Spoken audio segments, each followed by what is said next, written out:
Assalamualaikum warahmatullahi wabarakatuh. Perkenalkan, nama saya Muhammad Arhanatullah, NIM 20301501079 dari kelas PJKD.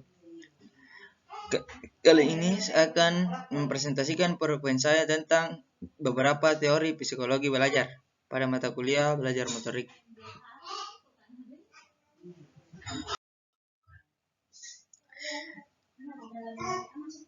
Teori behavioristik. Teori belajar behavioristik berkembang antara tahun 1849 sampai dengan 1936 atau pada pertengahan abad ke-20 di Amerika Serikat dan mendominasi dunia psikologi belajar. Tokoh-tokoh aliran behavioristik diantaranya ialah Ivan Petrovich Pavlov, E.L. Thorndike, R. Guthrie, B.F. Skinner, dan R.M. Gagne. Yang pertama, koneksionisme dari Thorndike. Menurut teori ini, belajar pada hewan dan pada manusia pada dasarnya berlangsung menurut prinsip-prinsip yang sama. Thorndike mengemukakan 3 kelompok hukum yang memberikan keterangan tentang proses belajar, meliputi 1. 3 buah hukum primer, 2. 5 buah hukum subsidiar, dan 3. beberapa buah hukum tambahan. Hukum-hukum belajar primer yang dikemukakan oleh Thorndike meliputi hukum kesiapan. Harlack tahun 1990 mengatakan bahwa keterampilan yang dipelajari dengan waktu dan usaha yang sama oleh orang yang sudah siap akan lebih unggul daripada orang yang belum siap untuk belajar. Kesiapan dalam keterampilan tidak hanya melibatkan kesiapan psikologis, tetapi kesiapan fisik juga besar pengaruhnya terhadap pencapaian hasil belajar yang optimal. Hukum kesiapan akan berlaku jika 3 buah kondisi seperti di bawah ini dipenuhi. Adapun yaitu, pertama, seseorang cenderung akan melakukan suatu tindakan jika tindakan tersebut dapat menimbulkan kepuasan dan mengakibatkan tidak dilakukannya tindakan-tindakan lain. Tindakan ini akan dilakukan sepenuh hati. Yang kedua, seseorang yang memiliki kecenderungan untuk bertindak tetapi tidak jadi melakukan suatu tindakan akan menimbulkan ketidakpuasan dan berakibat dilakukannya tindakan-tindakan untuk mengurangi atau meniadakan ketidakpuasan itu.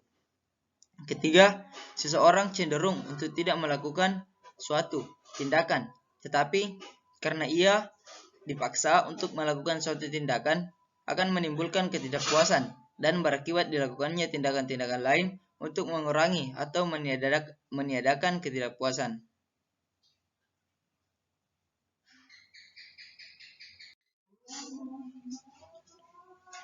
Selanjutnya, hukum latihan. Hukum ini menjelaskan bahwa dengan mengulang-ulang respon tertentu sampai beberapa kali akan memperkuat koneksi antara stimulus dan respon. Hukum ini menunjukkan koneksi antara kondisi yang merupakan perangsang dan tindakan akan menjadi kuat karena latihan, law of Ohm. Dan koneksi tersebut akan menjadi lemah karena kurang atau latihan dihentikan, law of Desage. Prinsip ini menunjukkan bahwa prinsip utama belajar adalah ulangan.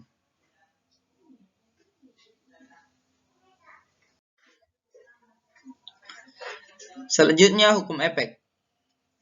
Helgard dan Bauer tahun 1977 menjelaskan bahwa menguat atau melemahnya koneksi merupakan konsekuensi dari hasil. Menurut hukum ini, koneksi antara elemen stimulus respon SR akan menjadi kuat jika mendapatkan pengalaman yang menyenangkan dan sebaliknya. Hukum ini menyatakan bahwa suatu tindakan yang diikuti oleh akibat yang menyenangkan seperti hadiah atau pujian cenderung untuk diulangi dan ditingkatkan. Sedangkan sesuatu perbuatan yang diikuti oleh akibat yang tidak menyenangkan seperti hukuman, celaan, dan sebagainya cenderung untuk dihentikan dan lain kali tidak diulangi.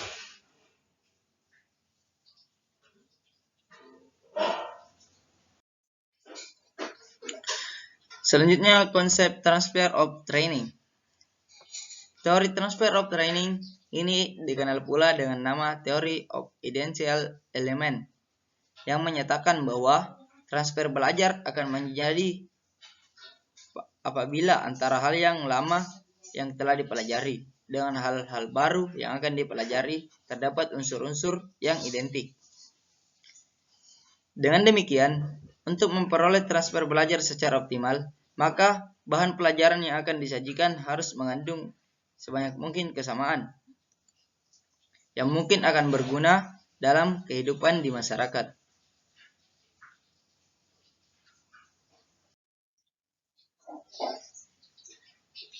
Yang kedua, classical conditioning dari Pavlov.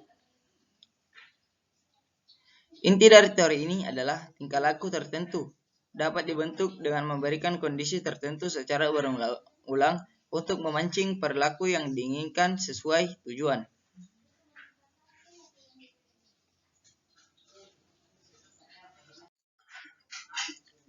Yang ketiga, operant conditioning dari Skinner.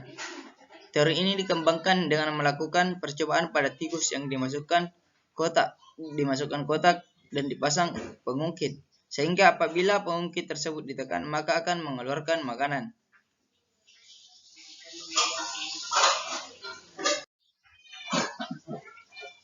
Berdasarkan hasil percobaan tersebut, Skinner membedakan adanya dua macam respon, yaitu satu, response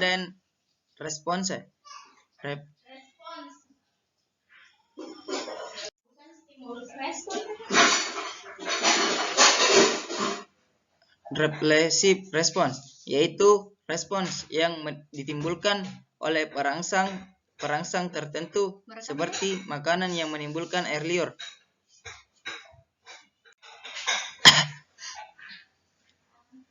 Yang kedua, operant response, instrumental response, yaitu respon yang timbul dan berkembangnya diikuti oleh perangsang tertentu. Perangsang yang demikian itu disebut reinforcing stimuli atau reinforced, karena perangsang tersebut memperkuat respon yang telah dilakukan oleh organisme.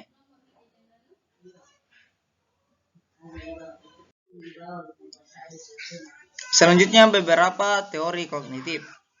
Teori kognitif ini muncul karena para ahli teori ini tidak dapat menerima ikatan stimulus S, respon R sebagai unit perilaku yang sangat memuaskan. Mereka menyangkal bahwa conditioning atau asosiasi mekanisme stimulus dan respons dapat dipakai untuk memahami perilaku manusia. Para ahli teori kognitif ini diantaranya adalah Kafka, Kohler, Combs, Tolman, Rogers, dan Lewin. Yang pertama, teori Gestalt.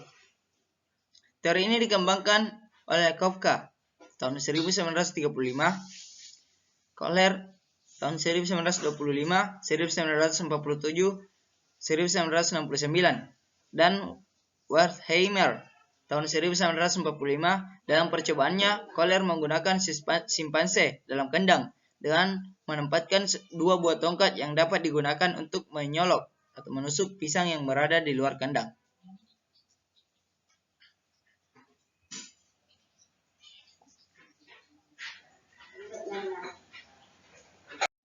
Hukum Prägnanz penuh arti. Hukum ini merupakan hukum umum yang menyatakan bahwa pengamatan suatu objek cenderung untuk dikaitkan dengan sesuatu, sehingga pengelompokan objek itu mempunyai arti tertentu baginya. Pengaturan tersebut mungkin menurut bentuk, menurut ukuran, menurut warna, dan sebagainya. Selanjutnya, hukum kesamaan, law of similarity. Hukum ini menyatakan bahwa hal-hal yang sama cenderung untuk membentuk gestalt. Contoh orang pada umumnya cenderung untuk mengamati deretan tegak lurus atau barisan sejajar sebagai kesatuan atau gestalt. Selanjutnya, hukum kedekatan. Law proximity. Hukum ini menyatakan bahwa hal-hal yang saling berdekatan cenderung untuk membentuk gestalt. Contoh, orang pada umumnya cenderung untuk mengamati A, B, C, D, dan E, F sebagai kesatuan atau gestalt daripada AF atau CF, seperti gambar contoh di bawah ini.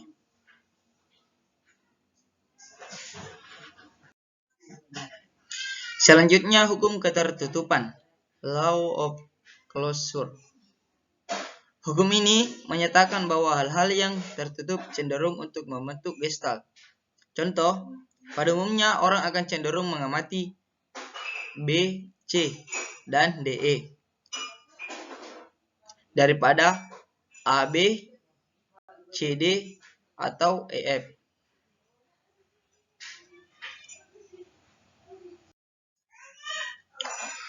Yang kedua, teori medan dari Lewin.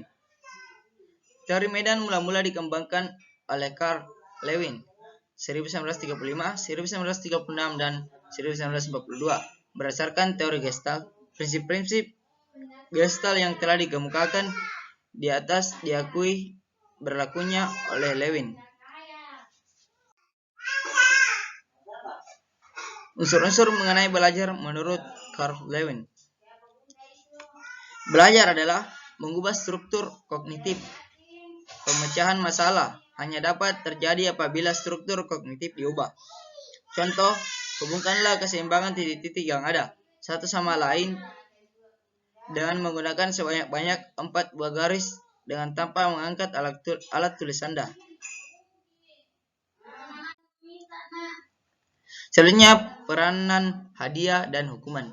Hadiah dan hukuman merupakan dua sarana motivasi yang berguna, tetapi dalam penggunaannya memerlukan pengawasan yang cukup.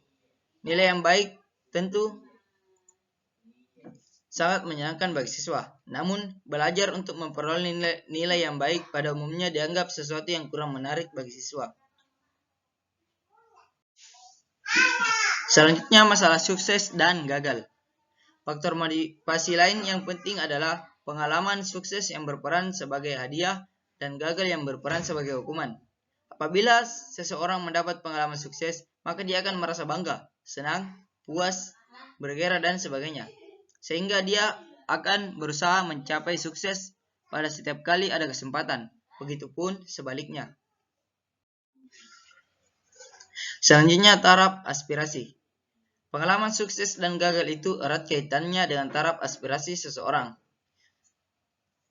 Sesuatu hal yang bagi seseorang dianggap telah menimbulkan pengalaman sukses bagi orang lain barangkali masih dianggap kegagalan, dan sebaliknya.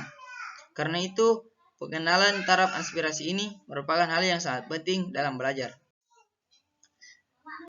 Itulah presentasi PowerPoint dari saya, kurang lebihnya mohon dimaafkan. Sekian dan terima kasih. Wassalamualaikum warahmatullahi wabarakatuh.